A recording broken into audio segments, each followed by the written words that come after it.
할렐루야, 존귀하신 하나님의 이름을 찬양합니다. 오늘도 기쁘고 감사한 마음으로 우리 하나님을 예배하기 원합니다. 8월 7일 월요일 아침 예배를 하나님께 드립니다. 기도하겠습니다. 오늘도 우리와 함께 하시는 주님, 주님의 그 사랑과 은혜에 감사를 드립니다. 주님, 우리의 삶을 통해 주님의 자녀된 자의 삶을 나타내게 하여 주시옵소서. 우리 주 예수 그리스도의 이름으로 기도드립니다. 아멘. 시편의 말씀으로 우리 하나님을 찬양하기 원합니다. 시편 105편 22절 23절 말씀입니다. 우리 함께 합독하여 읽습니다. 그의 뜻대로 모든 신하를 다스리시며 그의 지혜로 장로들을 교훈하게 하였도다. 이에 이스라엘이 애굽에 들어가며 야곱이 함의 땅에 나그네가 되었도다. 아멘. 오늘 우리에게 주시는 하나님의 말씀은 예레미야 16장 1절에서 13절까지의 말씀입니다. 매일 성경 125페이지에 있습니다.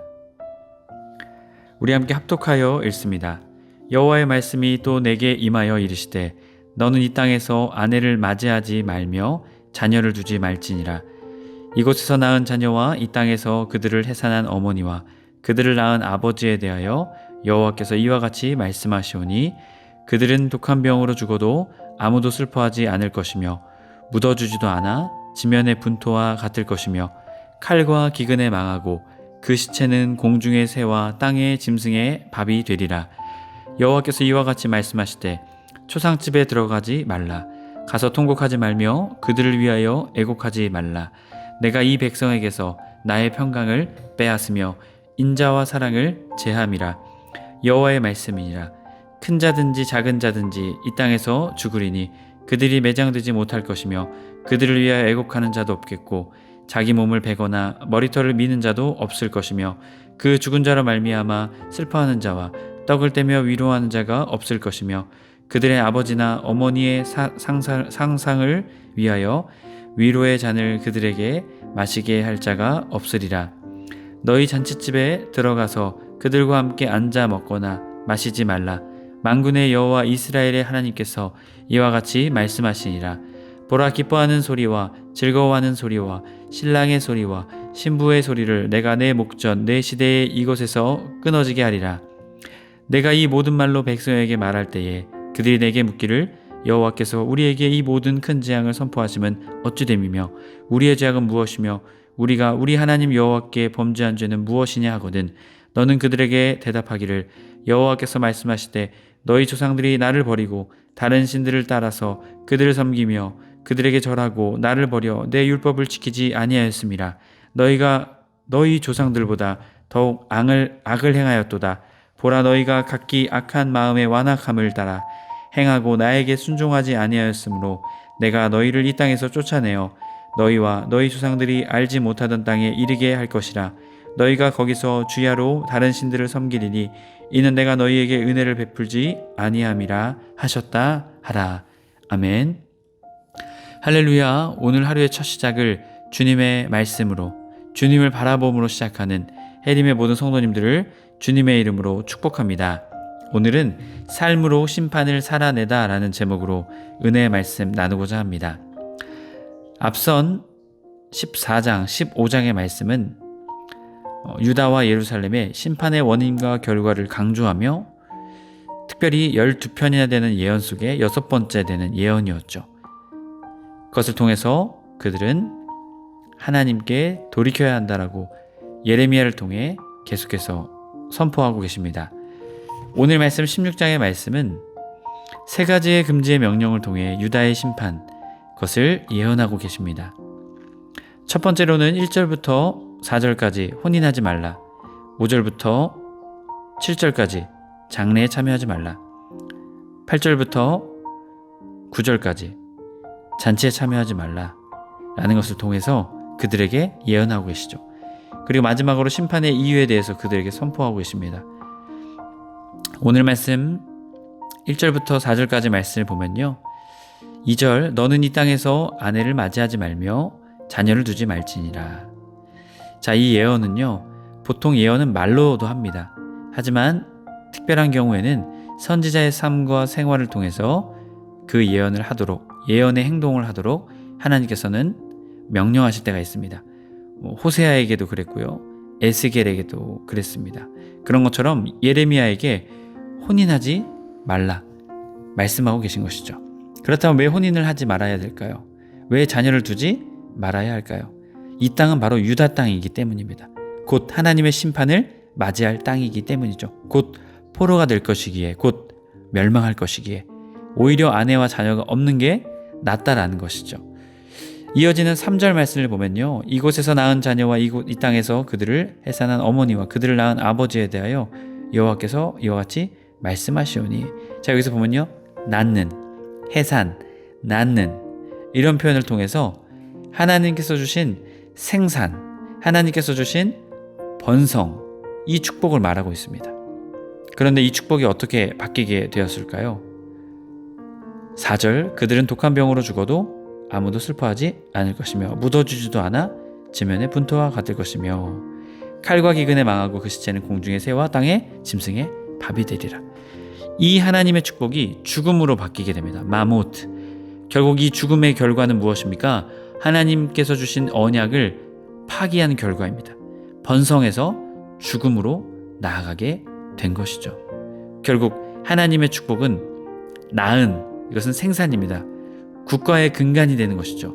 또한 하나님의 언약의 축복, 하늘의 별과 같이 바다의 모래와 같이 주시는 하나님의 축복이 이제는 죽음으로 그 끝을 향해 달려가고 있다는 것이죠. 왜 그렇습니까?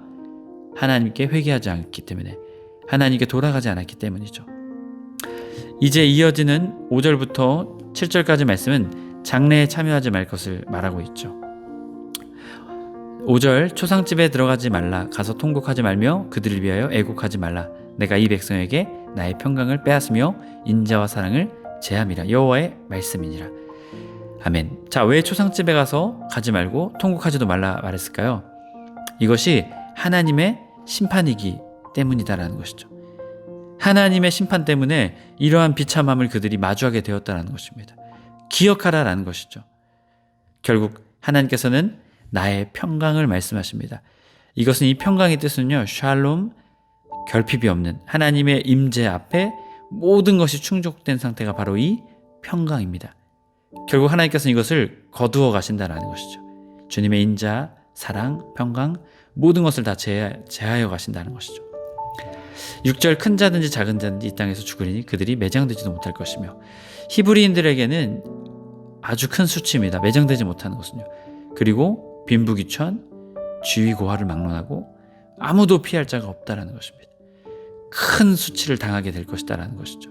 결국 그렇기에 그들을 위하여 애곡하는 자도 없고, 기본적으로 많은 사람들이 다 이러한 슬픔과 고통을 당하게 될 것을 말하고 있는 것이죠. 한 사람도 피할 사람이 없다는 것입니다. 또한 자기 몸을 베거나 머리털을 미는 자도 없을 것. 이것은 이교적 풍습을 말합니다. 히브리인들의 풍습이 아닙니다. 이것을 통해서 그들이 하나님의 뜻을 따르기보다 이방의 풍습을 따랐다는 것이죠.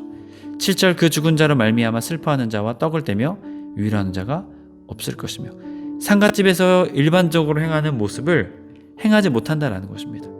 왜냐하면 모든 사람이 이러한 죽음을, 심판을 마주할 것이기 때문이다라는 것이죠. 그리고 이 심판, 이 슬픔은 하나님의 심판으로부터 오는 것이기 때문이다라는 것입니다. 이어지는 8절부터 9절까지 말씀은 잔치에 참여하지 말라 말씀하십니다. 자, 잔치집 방문하지도 말고 그곳에서 식사하지도 말라고 말씀하십니다.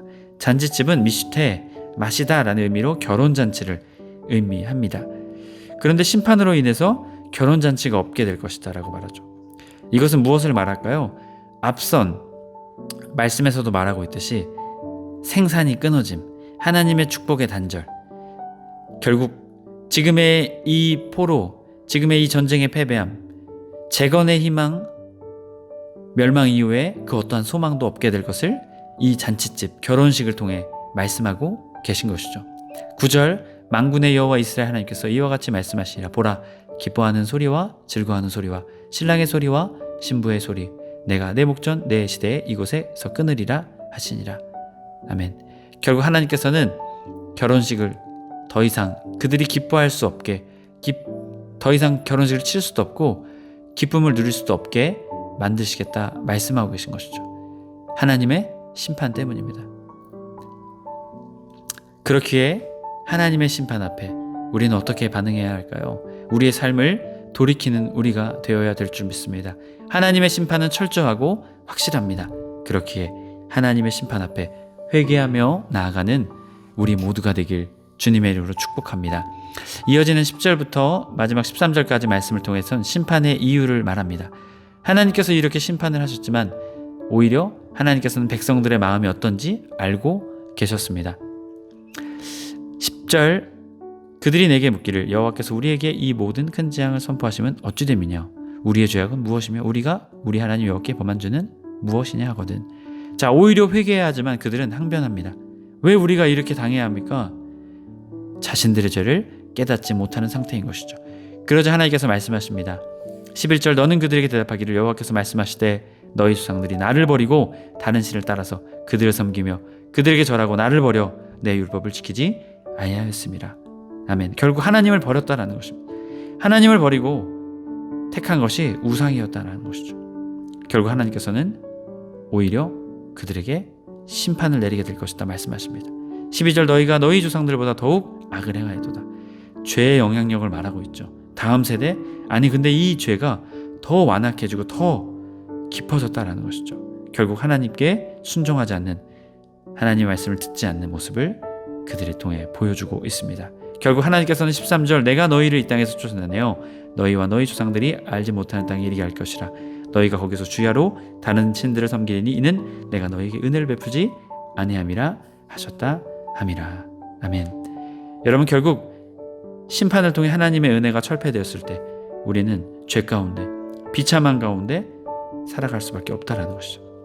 해림의 모든 성도님들이 그 믿음의 사실을 깨달아 하나님께로 돌아가며 늘 주님 품 안에 거하는 주님의 심판을 기억하며 늘 주님께 나아가는 저와 여러분의 삶이 되길 주님의 이름으로 간절히 축복합니다. 아멘. 기도하겠습니다. 은혜와 사랑이 충만하신 하나님 아버지 감사합니다. 주님, 결국 우리의 삶의 죄악, 하나님께 돌아가지 않음, 그 끝은 심판입니다. 주님, 우리가 이 사실을 깨달아 늘 주님께로 향하며 늘 주님만 바라보며 살아가는 우리 모두가 되게 하셔서 심판의 삶이 아닌 축복의 삶, 상급의 삶, 주님이 인도하시는 삶, 함께 하시는 삶을 살아갈 수 있도록 주님 인도하여 주옵소서. 우리 주 예수 그리스도의 이름으로 기도드립니다. 아멘. 주기도문 하시고 자유롭게 기도하시겠습니다. 하늘에 계신 우리 아버지여, 이름이 거룩히 여김을 받으시오며 나라의 마옵시며 뜻이 하늘에서 이룬 것 같이 땅에서도 이루어지이다. 오늘날 우리에게 일용할 양식을 주옵시고 우리가 우리에게 죄 지은 자를 사하여 준 것 같이 우리의 죄를 사하여 주옵시고 우리를 시험에 들게 하지 마옵시고 다만 악에서 구하옵소서. 나라와 권세와 영광이 아버지께 영원히 있사옵나이다. 아멘.